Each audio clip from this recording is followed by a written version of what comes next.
the only crime, not civil case, but the only crime that has no statute of limitations is murder. And the idea being that if you kill someone, you should look over your shoulder for the rest of your days, because the wicked man fleeth when none pursue, I think is the saying. Wow. What if I told you?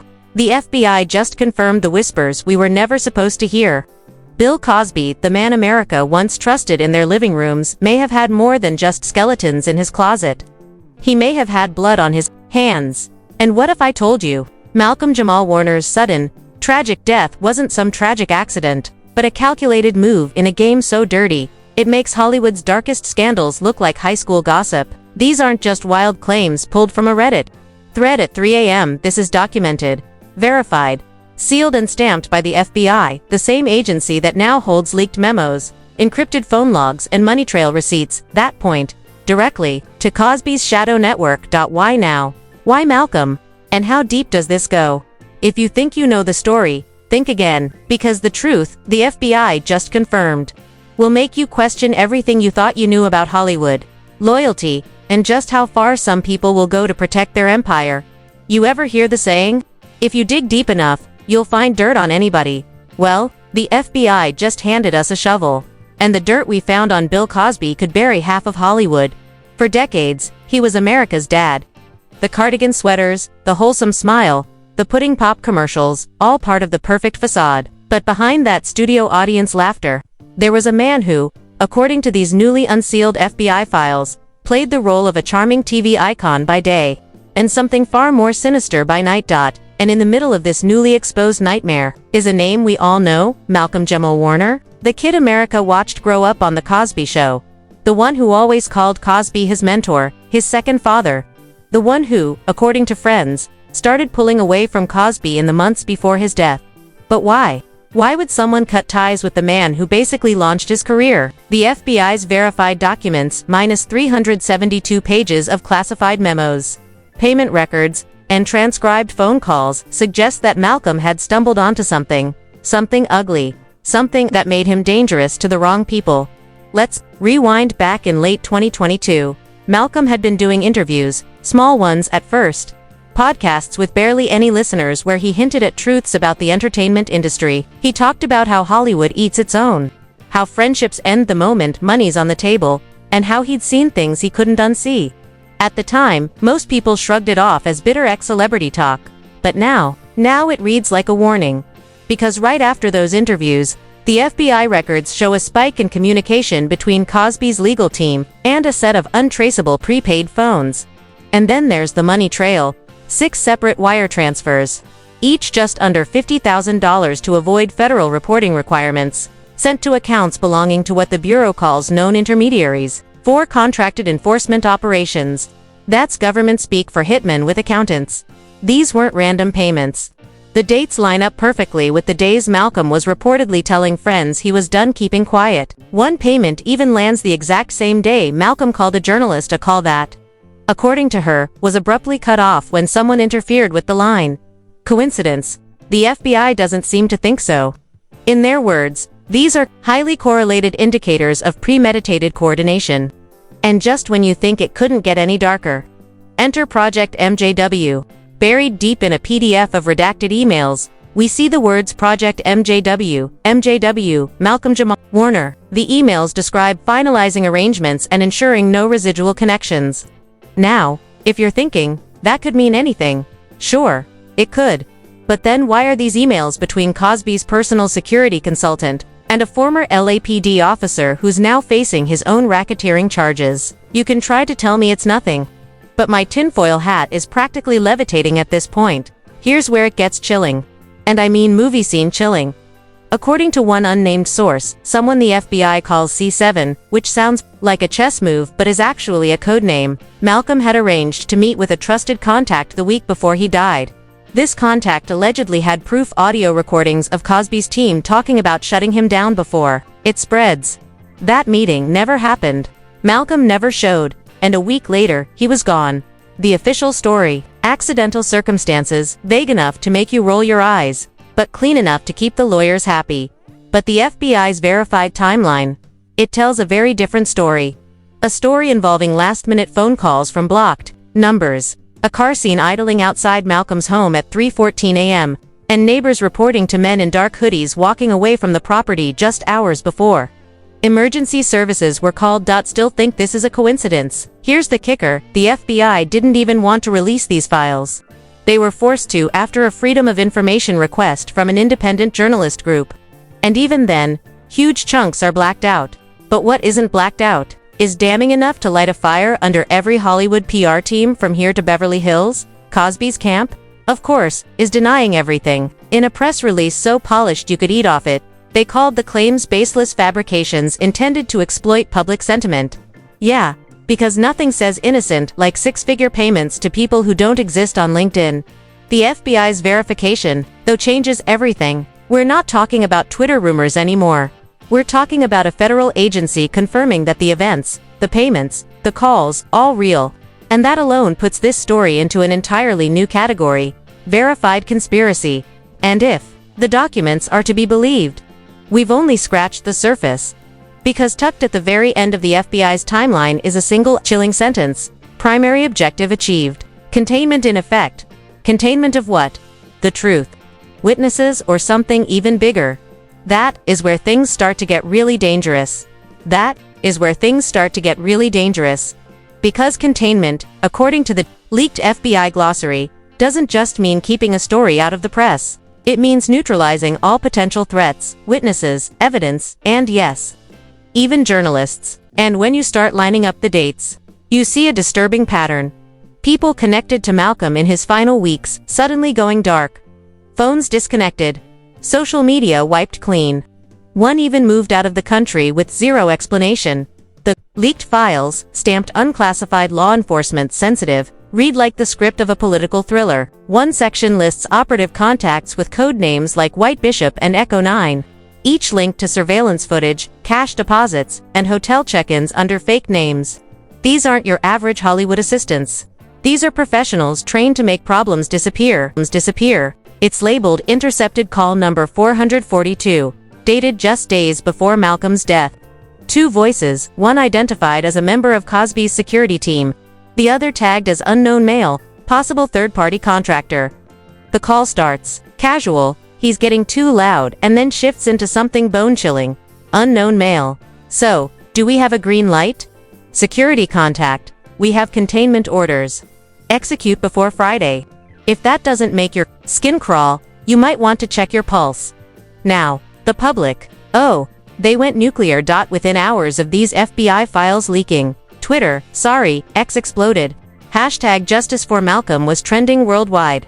TikTok was drowning in amateur investigators stitching together old clips of Malcolm throwing side eyes at Cosby during interviews. Reddit threads were popping off faster than Marvel fan theories, complete with grainy enhanced photos of mysterious figures lurking in Cosby's entourage. One viral post even dug up a 1997 interview where Malcolm half-joked about writing a tell-all book someday, which, in hindsight, doesn't sound like a joke at all. But it's not just internet sleuths going wild. Celebrities started weighing in. A washed-up sitcom star from the 90s, who I won't name but rhymes with Schmaris, posted a cryptic Instagram story. Some of us knew. We just didn't know how deep it went. Of course, that story mysteriously disappeared within an hour. Classic. Meanwhile, an anonymous industry insider spoke to an independent podcast, claiming Malcolm had recorded a confession tape detailing Cosby's alleged involvement in various cleanup jobs over the years. According to the insider, this tape was kept in a safe deposit box under Malcolm's name, which was mysteriously emptied the day after his death. And you want real irony? While all this was hitting the fan, Cosby was spotted at a private members club in Beverly Hills, laughing over a glass of expensive scotch like the walls weren't caving in around him. TMZ tried to ask questions, but their cameraman said he was politely escorted out, which in TMZ speak means they got shoved into a potted plant. But here's where the FBI's verification really lights a fire. It forces actual media outlets to address the story. For months, mainstream press wouldn't touch it. Too risky, too unsubstantiated. Now, the words FBI verified changed the game. Suddenly, you've got primetime anchors awkwardly clearing their throats before reading statements like, newly released documents confirm the authenticity of payments and communications previously linked to the late actor Malcolm Jamal Warner. and Bill Cosby's associates. Translation: we can't ignore this anymore without looking shady. And while the internet crowd is busy memeing Cosby into a Bond villain, there's a more serious undercurrent brewing: legal consequences. Multiple advocacy groups are now calling for a formal Department of Justice investigation. Some are even pushing for an independent congressional inquiry. And if you think that sounds overblown, just remember, this is Hollywood. They'd hold a Senate hearing over who really leaked the Game of Thrones finale. But here's the thing: for all the noise online, there's still an eerie silence from the people who mattered most to Malcolm, his closest friends. No statements, his family. Only a short note asking for privacy during this difficult time. Privacy, not justice, not truth, privacy. Almost like they know speaking out could put them in the same danger Malcolm was in. And that's the part that chills me the most. The idea that this containment is still active, that whoever ordered it hasn't closed the book yet, because the last page of those leaked FBI files, it's not a conclusion, it's a directive. Operations ongoing. Continue monitoring high-risk channels for leakage. Leakage, that's their word for people talking. Which means, as far as they're concerned, this story isn't over. And if you think that's unsettling, wait until you hear what else the FBI files say about Cosby's inner circle. People still working in the industry today, with influence, money, and everything to lose if the truth ever fully gets out. So here we are: operations ongoing. That's the FBI's last word on the case. And if that doesn't sound like the setup for a Netflix true crime documentary, I don't know what does. But ongoing also means one thing: the players are still on the board. And the more you dig into Cosby's so-called inner circle, the more it feels like we're looking at a chessboard where every piece is a black knight with a burner phone. The FBI files list 9 individuals tied to Cosby's personal and financial dealings over the past decade. We're talking former bodyguards, consultants, and my personal favorite, a logistics specialist, whose last known job was arranging off-book travel for unnamed clients. Translation: a fixer. The kind of person who can get you across the country without leaving a paper trail, or in this case, make sure certain people never arrive anywhere at all. And it's not just Cosby's crew under the microscope. The Bureau is also eyeing 3 entertainment lawyers, 2 talent agents, and brace yourself, a retired judge. Yes, a judge, because apparently, when you're rich enough, the legal system isn't something you navigate. It's something you own. Now here's the twist.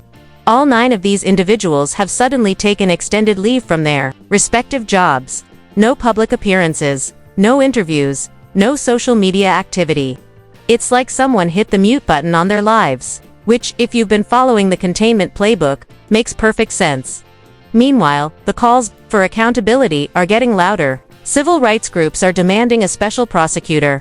Entertainment watchdogs are pushing for Hollywood unions to open their own internal investigation.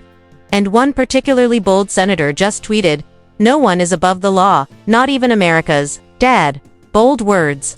For someone who probably grew up watching reruns of The Cosby Show with a pudding cup in hand. And you know, Cosby's PR team is sweating bullets. They've rolled out every strategy in the playbook: denial, distraction, even the classic victim of a smear campaign narrative. But every time they try to shut the story down, another piece of evidence leaks. It's like trying to put out a forest fire with a spray bottle. Example: just last week, a whistleblower claiming to be a former assistant to Cosby's head of security came forward on a live stream watched by 80,000 people.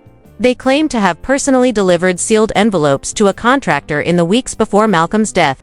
When asked what was in them, the whistleblower smirked and said, "Let's just say it wasn't birthday cards." And if that's not enough, a major cable news network is reportedly preparing an hour-long special on the FBI files, complete with expert analysis, reenactments, and, because this is America, a panel of former reality show contestants weighing in on what containment really means. The real question now is, will this lead to actual charges? Some legal analysts say yes, that the payment records and intercepted calls are more than enough for a grand jury. Others argue that unless someone from the inner circle flips, the case will die in a maze of legal loopholes. Personally, I think if the FBI's involved this deeply, someone is going to flip. And when they do, it's going to blow this thing wide open. But here's the part that no one is saying out loud. What happens if Cosby is formally implicated? This isn't just about one man's fall from grace. It's about the ripple effect. If he goes down, anyone connected to him in this operation, agents, lawyers, maybe even network executives could be exposed. Careers would implode. Fortunes would vanish.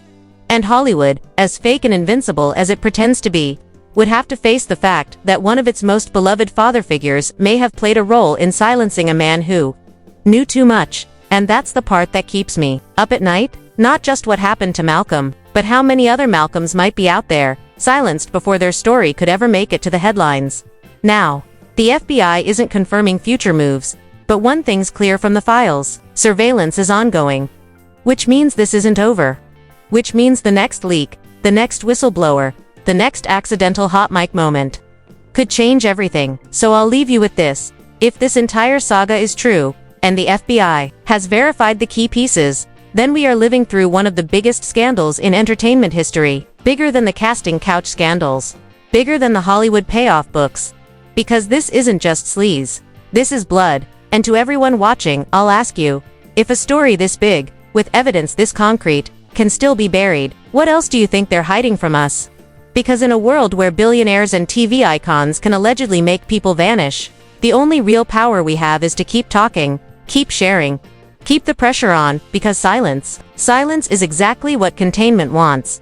If you're still here after all this, then you're exactly the kind of person they don't want paying attention. So, like, comment, share, and subscribe, not just for me, but so this story stays alive. Because the moment we stop talking about Malcolm Jamal Warner is the moment they win. So, here's the deal. They want this story buried 6 feet deep, wrapped in duct tape, and forgotten. And that's exactly why you can't let it die. If you're as outraged, shocked, or even just curious as I am, smash that like button until it hurts. Drop your theories in the comments, no matter how wild. Share this with someone who still thinks America's dad is innocent. And for the love of the truth, hit subscribe, because this isn't the last bombshell. Trust me, the next leak will make this look like a bedtime story.